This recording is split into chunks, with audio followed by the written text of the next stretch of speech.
Hello, everybody, and welcome back to another episode of The Crypto Compass, your guide to everything crypto. Today, we have the honor of an exclusive interview with my good friend and my mentor, Benji. He will be walking through his experience, we'll be talking about NFTs, we'll be discussing meme coins like Pepe, and we'll be going into the market sentiment and much, much more.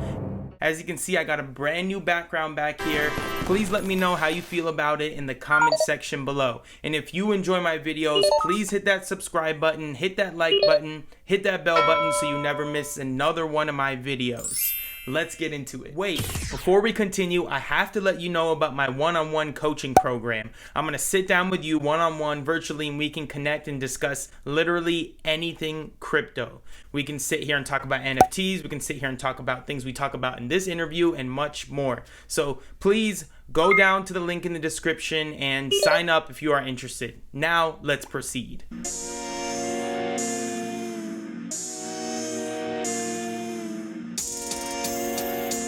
Hello, everyone. Welcome back to another episode of The Crypto Compass, your guide to everything crypto.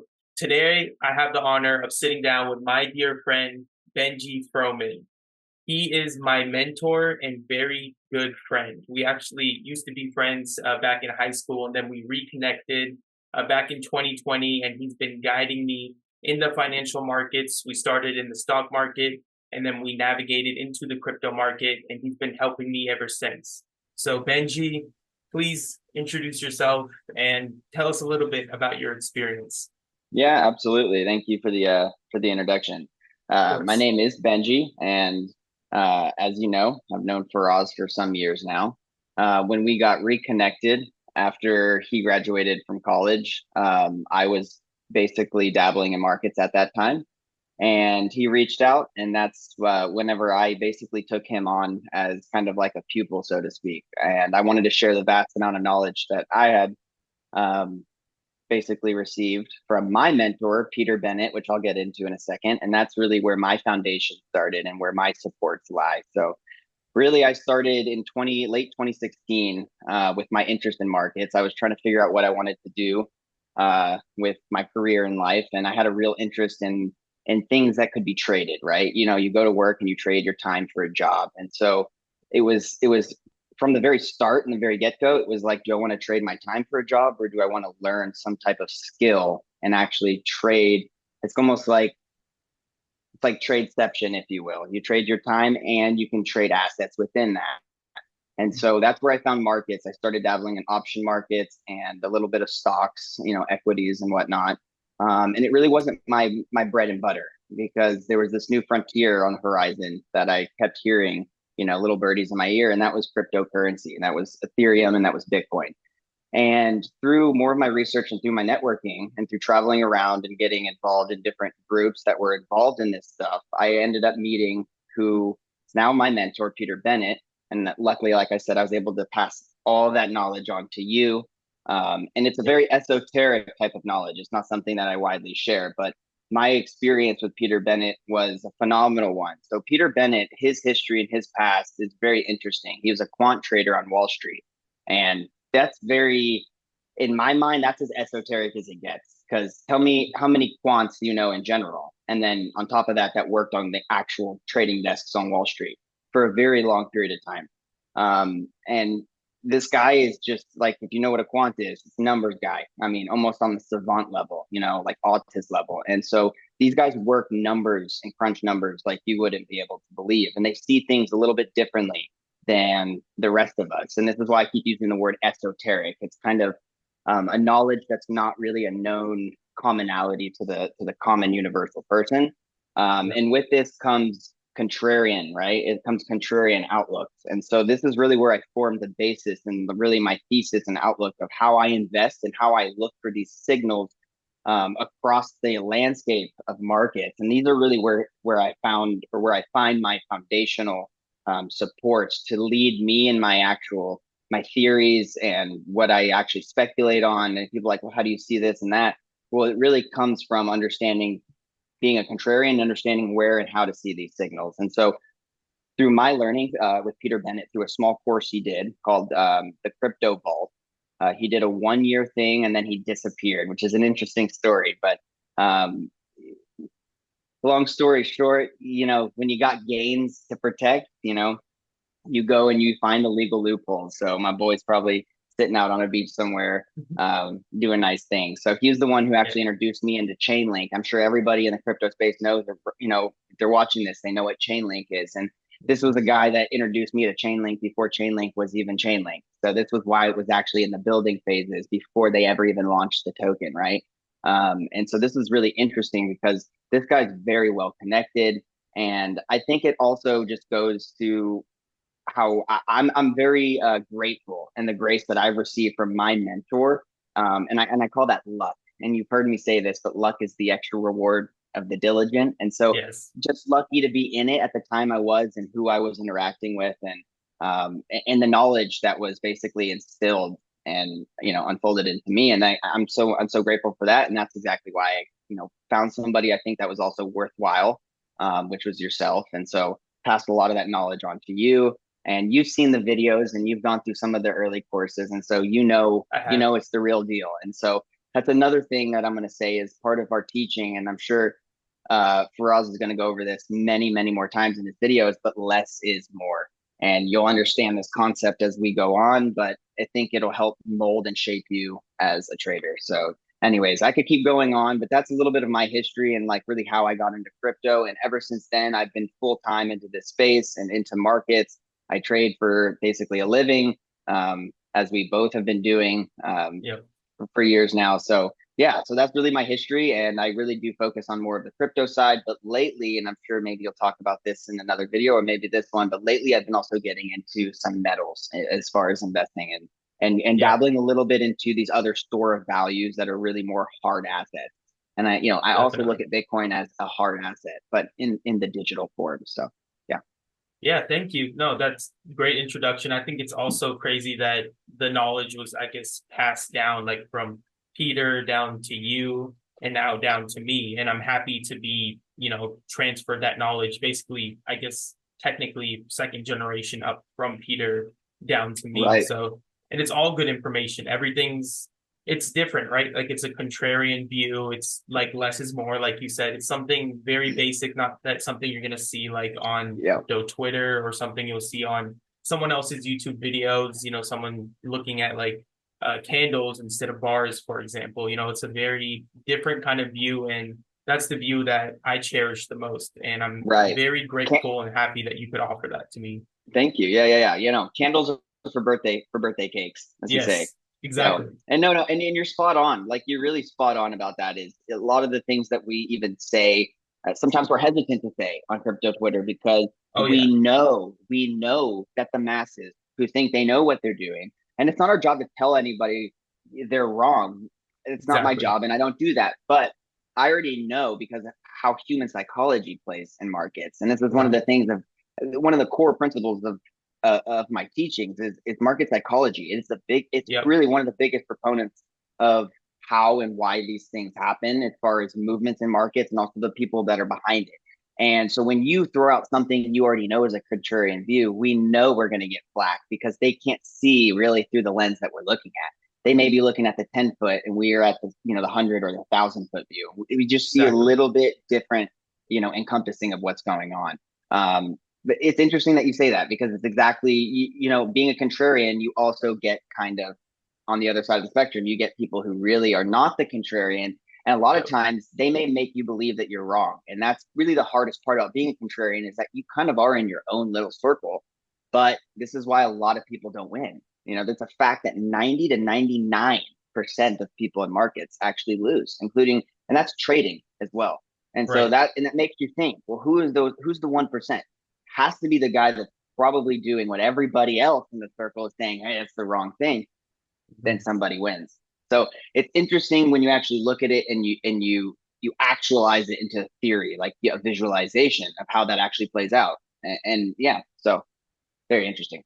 Yeah, no, very interesting. And then I guess to jump more into the market in that sense, like looking at Bitcoin and Ethereum, looking at more of a contrarian view, like outside of the box, what would you say is, I guess, more of the market sentiment right now? Because I know right now, I haven't fully caught up, but what I am caught up on is I know there's some Binance FUD going on. There's a lot of people saying that they're sidelined, waiting for another dip. I personally think we do have some lower levels, maybe 27 to 28K for Bitcoin, Ethereum, maybe something around the 17, 1800 level. But I'm curious to know as to what your opinion is on that. Yeah, I think with enough time, I think it definitely will play out as such. I mean, you do have levels that Yeah, will probably fill and healthily so, but it's interesting because it's hard to really, you can't be a contrarian at all times. You got to sit back yeah, and you also have to take in a lot of information. That's the whole less is more. You can't always be making movements and predictions or speculations because then you'll over speculate and you yourself will be definitely. wrong. There's like a saying like it's one of these maxims, you can be wrong. It doesn't matter if you're wrong 99% of the time. As long as when you're wrong, it doesn't really matter. You're wrong in a small amount. What matters is you're right when it really matters. You're right big. And so Yeah, these are one of these things where as a contrarian, you want to just take in more. These are one of these things I call it really choppy waters. And so we're seeing so much sideways action. We're really like not seeing a lot of volatility to the up or the downside. And eventually these will break. We're basically tapping on a support or tapping on a resistance when this happens and goes on. And so in the short term, I'm really just open minded. I mean, I do think that we could go to the upside. I mean, I think with a lot of the stuff that's going on in the macro level, and we look at what's going on with the Fed and everything, I think yeah, in my opinion, there's good reason and speculation for us to really see some. I'm not highs necessarily, but to see some runs this year. I also know the halving is coming up, right? And so this right. is something that you got to keep in mind. And we usually like to look about 18 months prior when we start to see this peak up into it. And so I think we're right there. I think it's not For a bad sure. time to be buying. I think it's safe. But as you said in your last video, dollar cost average. It's right now is a really, I think, just good time to be able to safely do that without too much of a time horizon in front of you to be waiting. Like, Definitely. imagine you doing this 2 years ago at the height when we were falling, you'd have had a lot more time and pain. And so right now, I think as a contrarian, uh, like I said, sometimes it's okay to be neutral, and right now I'm a little bit just neutral, and I'm okay, and Yeah, I like I'm very open to these downward price action, price fills hitting. It's right. just a matter of when. So, and right now I think there's a lot that lies on the rhetoric going on from the SEC and a lot of the FUD going on, and Yeah, you also have definitely. the Fed now launching this month. So, and there's really not much word and voice on that I've heard lately. So that just seems like it was a lot of, and not even a really, this buy the rumor or buy the rumor, sell the news type of Right. event. It really was no news. I mean, it's already Yeah, July 9th and really nothing's gone on. So I don't really know what's going on with that. And I don't know if it's going to be some type of delayed effect that will exacerbate some type of effect, downward effect in the market. But that's for something that sure. we're definitely keeping an eye on. So yeah. Yeah, we're definitely in more of a consolidation range after that pump that we did have up from those lower levels.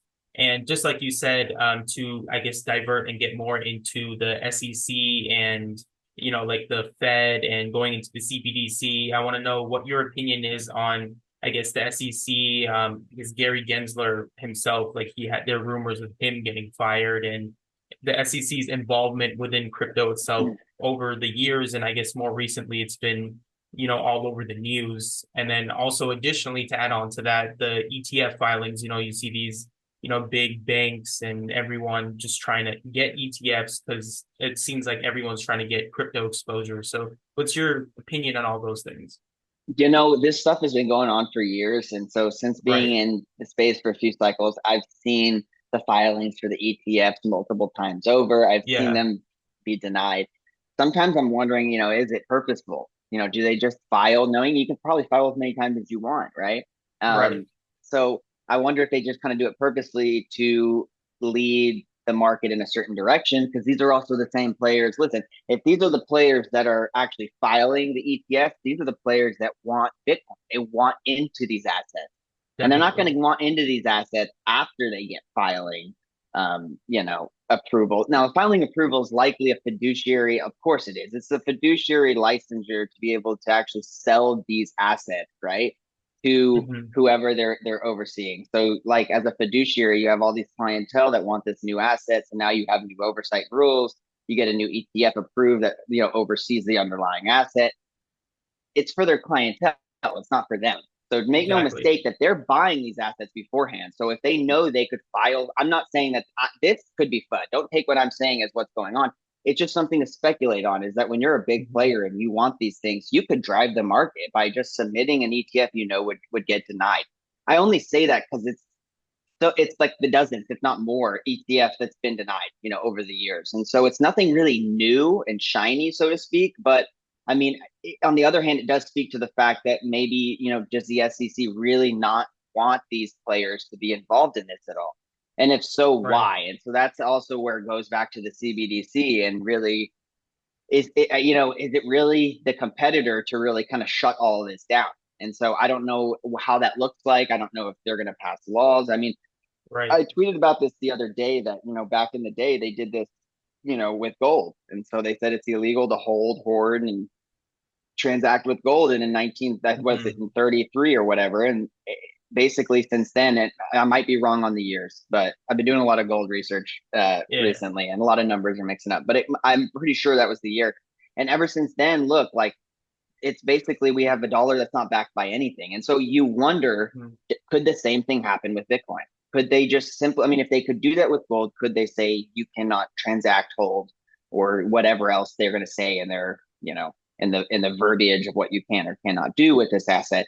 And at the same time, could that be the time that a CBDC launches? Yeah, and there was also, the you sent me something also. It was like an article about the BRICS having their own, I guess, currency that was backed by gold, right? It was as if they were trying to make their own, in a sense, CBDC, but it's backed by gold. Right. It has a real Yeah, backing, which kind of gives it a lot more validity. I mean, the CBDC is really nothing more than vaporware in my eyes, in the sense of it's really nothing more than the digital version of our vapor dollar that's not backed by anything.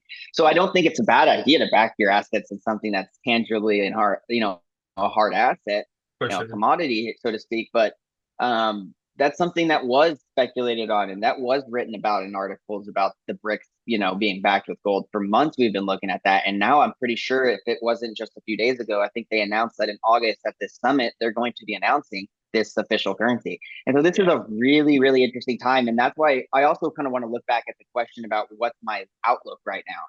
And it's Yeah. very rare that I'm so neutral. I mean, I usually have, a say one way or the other, but I think this all plays into it, and it makes sense because the broader you look and the higher you go from that 100 to the 1,000 foot view, you see Yeah. what's going on in the macro sense. And there is a lot of uncertainty also in these huge players that have been here since the beginning of time that we would Yeah. call the man. Like, I think Right. everybody's in this, what we call a paradigm shift. And this transitionary period where this is the reason why it's called unprecedented instead of precedent, right? Because it doesn't have precedent. We don't understand really what will happen or how it will look, including the players that are leading this. This is also kind of a pioneering thing that I think our Fed and Treasury and government are doing with the Fed now. But we'll have to see Yeah. how it plays out in August, because this is really, when they launch this, it's really an attack, I think, directly also on, of course, the US dollar. I think this is, they're trying to sink Yes. the reserve. And so this is also why a lot of my predictions kind of, again, signals go way back and tie back into where I put my money in. So this is why the whole metals topic came up earlier. So I'm glad you Hmm. brought this up, is because, listen, if something's going to be backed with gold and they really want to try to make a run for this, well, it's not rocket science. It's not rocket science. I mean, you're not going to devalue the actual underlying asset. Just Yeah. imagine, just imagine gold goes something like, it makes something like an altcoin movement, right? Never would happen, but just imagine it. Okay. So we go from like $2,000 and now it's like down to like $800. Like, you're not doing it. You're not doing yourself you're doing yourself a disservice by launching a new currency and devaluing the base for it. Right.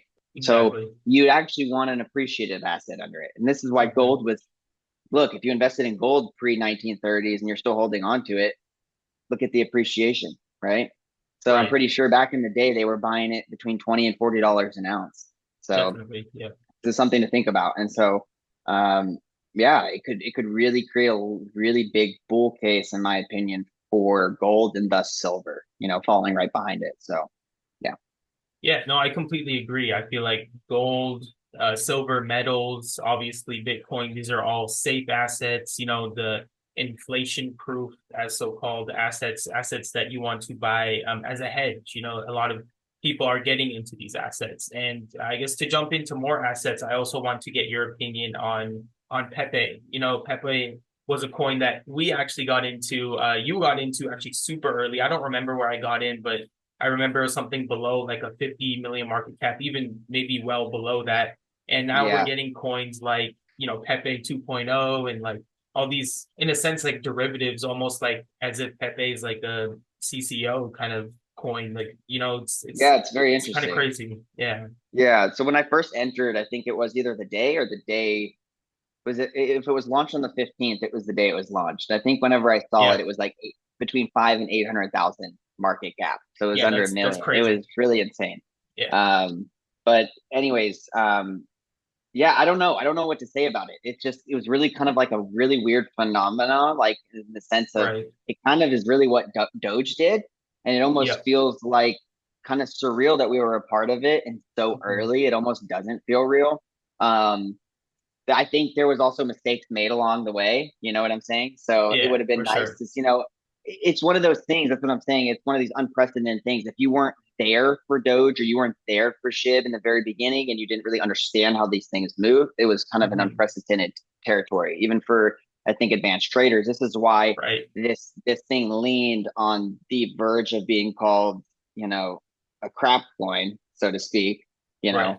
a total coin Yeah. and and a meme coin. And there's a difference between the Yeah. two, I think. I think there's meme utility, and meme utility really is kind of this cultural mimetic value that's really actually has attributed value. And I think it kind of trickles down in a sense to the community in a global sense of who understands this meme, how it's propagated, the provenance of where it started. Pepe is the perfect and the number one meme. This is not just Yes. my opinion. This is something you can Google, not even Google, Chat GPT Mhm. and ask it, what is the number one meme? What's the most popular meme? And it's Pepe because it's so the Right. way that it's propagated itself worldwide.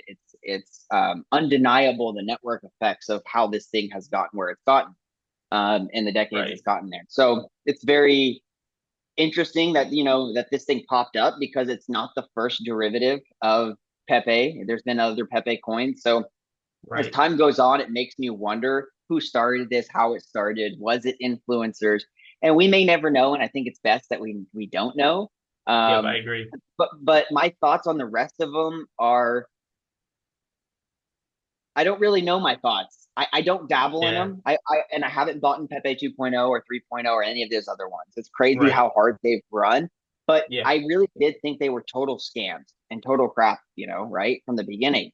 But the more Yeah. that I've watched them, and you've even sent me a few times. Have you seen it's another 140% today? And I'm like, what's going on with this thing? While Pepe is kind of consolidating, and Pepe is Exactly. not dead or anything, but it makes you wonder maybe it's a good idea that we don't know who the original creators are because it makes you think, are they doing, because of how successful it is, are they doing in marketing to these next and other coins to milk these as well?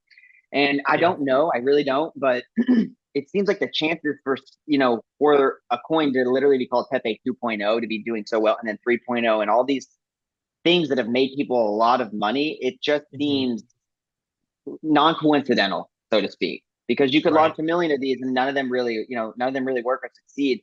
So it makes you really wonder the fact that they are really so close and they've done so well and the liquidity and the volume on them, it just makes you wonder. And so, yeah, it does Definitely. make me double think and second guess a lot of this stuff and don't get too hyped up into it and don't follow too closely. Because at the end of the day, it is a gamble and you have to understand that a lot of these things are definitely gambles. So that's just my take on it. It's not the same as buying Ethereum or buying Bitcoin or buying these safer assets, but I do think my long term outlook for Pepe, even albeit saying all that, my personal outlook is that this thing will minimum 10 to 20x. That's my outlook by the top of the next bull run, and that's minimum. I mean, this thing honestly could do 100 plus x. It's the idea that you have to really understand charting and you have to understand mimetic value and how Yeah. this how this accrues value over time.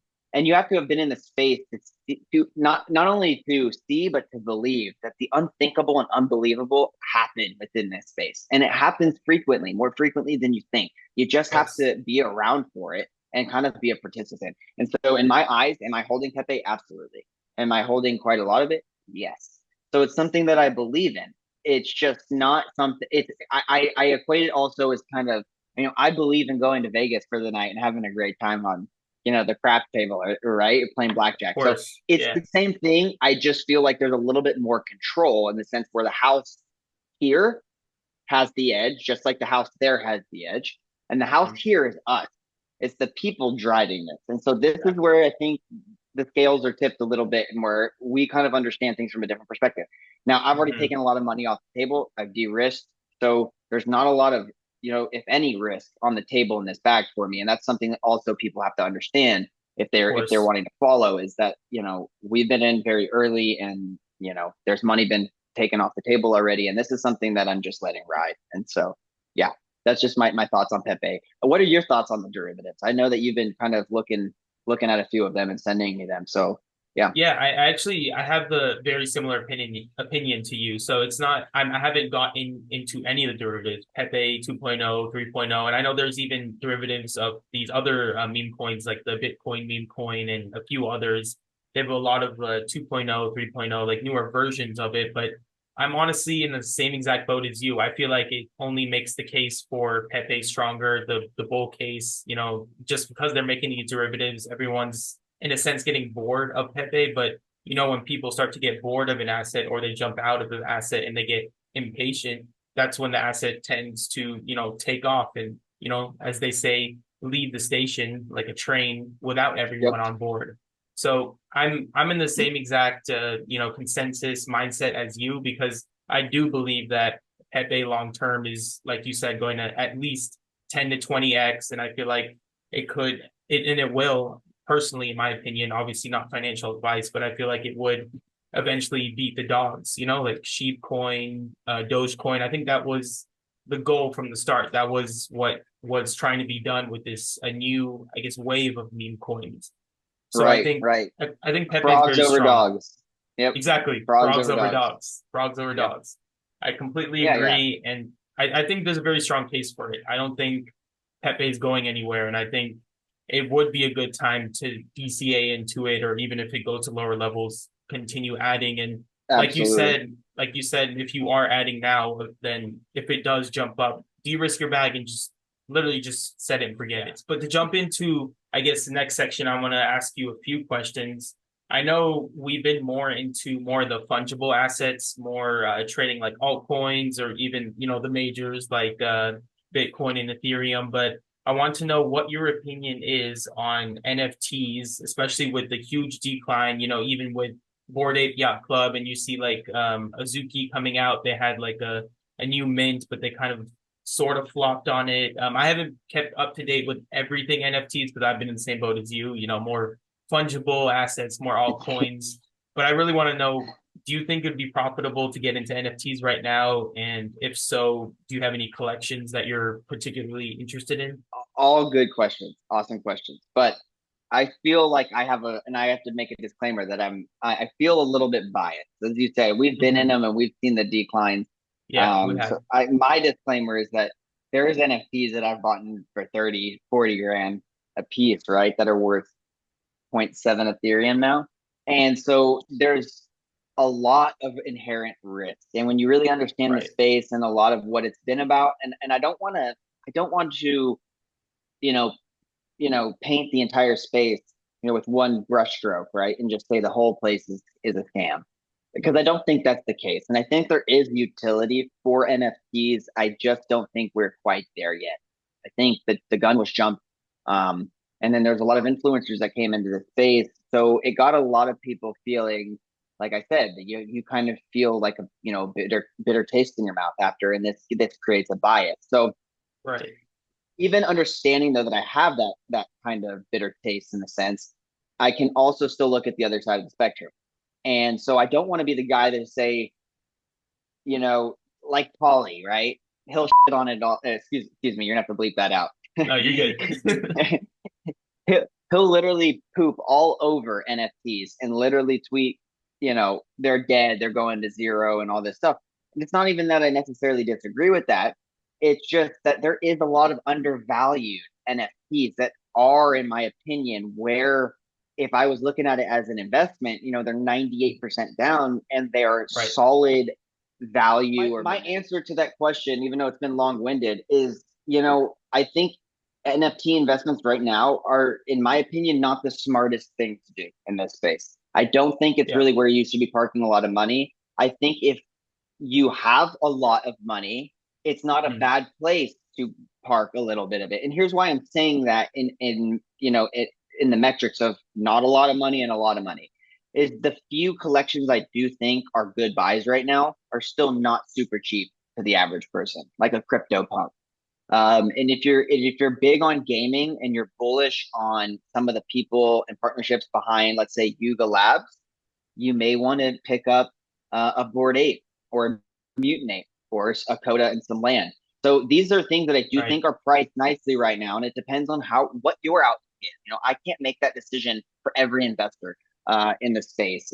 I can only really share what I think. And so for me personally, I've been burned really bad by NFTs. Um, and a lot worse than I ever have on fungible assets because you don't really have control in the sense of when you have an asset, especially like a spot asset, bought at the market spot price, you can sell it. It's what I'm saying. You can sell it. It's totally the books are open. This is different. It's almost like you have a trading card in real life, and it's worth a lot of money because everybody thinks it's worth a lot of money, but you have to find somebody else that's willing to hold that hot potato that really wants to buy it for more than you got into. Now, like that's like with everything in life, but this is on a different level. I mean, starting with a $2,000 crypto that's trading up to $66,000 or whatever. This is Right. something Yeah. that you have to really take into account, and you have to find somebody to buy that. And once this tips over, you could be holding the bag. So for me, too risky. I'm better right now, hands off NFTs. Like I said, I think CryptoPunks could be a really solid purchase right now. And I do think NFTs eventually will make a comeback. I think everything cycles and ebbs and flows. And so I don't think they're completely dead, but I do think a lot, if not most of the collections that you see downtrending since the last top will continue to downtrend into nothing, literally zero. A lot of the teams have left, Right. and it's just one of those things. But I think it'll shine more light on, when DeFi pops back up, there's going to be so many more fun protocols, hopefully For actual sure. real yielding, farming, Yep. staking, and all this other things that will hopefully be like one click, one stop shop click, and it won't be so complex for the average person like it's been for all of us pioneers who are beta testing everything and going through all these processes just to lose a few bucks in the process because there's been a bug here or there. So like I said, we're pioneering. The space is still early, and I think there's a lot of potential going forward. It just we're gonna have to see who brings it to the table. So Yeah, and no, I yeah. completely agree.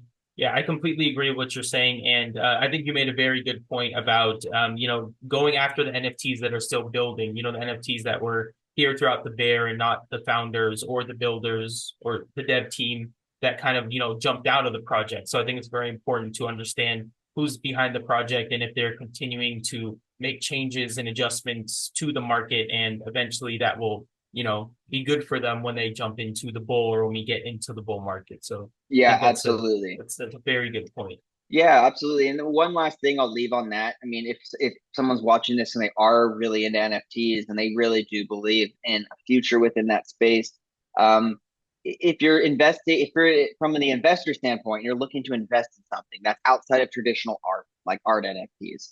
Yep. Um, just try to look and see who the team is. Vet the actual people. It's the Mm. best if they are docs, so you can see what they've worked on in the past, what Yep. their track record is. You'll find out very quick. You're not likely. I mean, scammers have to start somewhere, right? But it's Right. unlikely. This is, what I'm saying, that this is their first go around. So if you're finding a clean slate and that they've done a lot of good things, and you can actually vet them, even see maybe through references of people they've worked with. I've done it. I've done it in the past whenever I was reading white papers in 2017 for coins. So like you can see who's real and who's not, and that's an instant green or red flag. And from there, you can go, okay, this can still fail, but there's people that have passion, heart, blood, sweat, and tears behind this. And that's the Yep. difference, is the humanity behind it versus people who don't really act right human. They act inhumane, and they, Yep. do things for nefarious reasons. And so you can find that out quickly before ever reading their even mission statement or anything else. Just look who the team is. Yep. If you can't find the team, even if it's a real product, and sometimes that's the case in this space, just maybe step back and let them do their thing and prove it to yourself first. So that's what I would say. Yeah. Yeah. And I want to go ahead and close it out with one more question for you. It's a little fun Perfect. question. So I want to know, so obviously on Twitter, on crypto Twitter, we've seen Ben.E, who actually made his own meme coin and was a big Pepe supporter, and then he made Ben and Psyop and I think a few other coins. And then we have Polly on there, who is also a really big Pepe maximalist, and he's huge on Pepe. And then recently they've had a feud on Twitter, and they claimed that they're going to get into a boxing match, and they're trying to do it in Vegas. I'm not sure if it's still Oh pending or if man. it's ever even going to happen, but I want to Oh know what man. your opinion is, and if they do fight, are we going? Wow. So my opinion. So first, I'm gonna answer the latter of the two questions. Are we Okay, going? yeah, Absolutely. If this hypothetically yeah, happens, we are absolutely going. We are getting yes, very close tickets. Yeah. No, let's no do ifs, it. ands, or buts. We're going. Yes, Number two, do I think it really would happen? I do think it would happen. I do think they would show up in the sense okay, that they really do want to fight each other. I think that they would put the money on the line. But the reason why I don't think it'll ever happen is because if Ben shows up to that arena, he's getting arrested by the Fed. He won't even make it to the fight. I'm serious. It's like they know where he's at, the time date. It's like a planned date, right? It's like a date to get yeah, arrested. I mean, right, you can't there's no question that this guy has committed securities fraud. And so Paulie, on the other hmm, hand, he's one sly cat. So I don't know. right, I don't know how that'll look. But um I mean, you get nothing.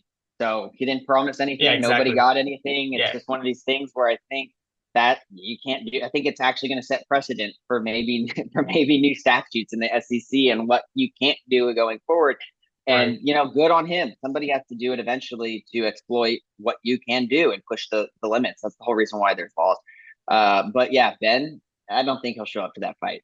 I think he has a bigger fight on his hands right now. And so yeah, I think he's, from what I've heard in the spaces, on the Twitter spaces, he seems like he's been on the run.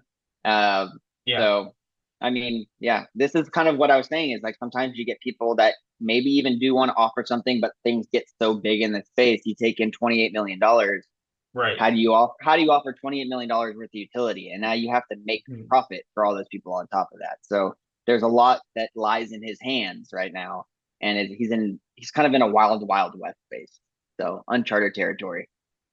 Yeah, no, I see what you're saying. I hope the fight happens. I hope he shows up because I think it would be really good entertainment. But I think you make a very valid point. So only time will tell. Hopefully, if we do see it, we'll be there. Yeah, Definitely. no, we'll definitely be there. Popcorn in hand and everything. It'll be great. Everything, everything. Well, I Yes. think Yes, uh, sir. I think that concludes the interview because we're running Awesome. out on time. But thank you so much, Benji, for joining me today and giving Yeah, me the absolutely, opportunity to Faraz. ask you these questions and helping every one of my viewers and anyone that is watching this to kind of spread your knowledge to them and really help them out and guide them throughout the markets. So if Absolutely. thank you. And if any of No, you yeah, guys thank are you. not following Benji on Twitter, I'll be dropping his Twitter on the screen. Please give him a follow because there's so much that you can learn from him, as you can see from this interview, and he has so much to offer. Thank you. We really appreciate it. Hey, thank you so much, Faraz. Hope to see you again soon. Yeah, definitely. We'll do this again.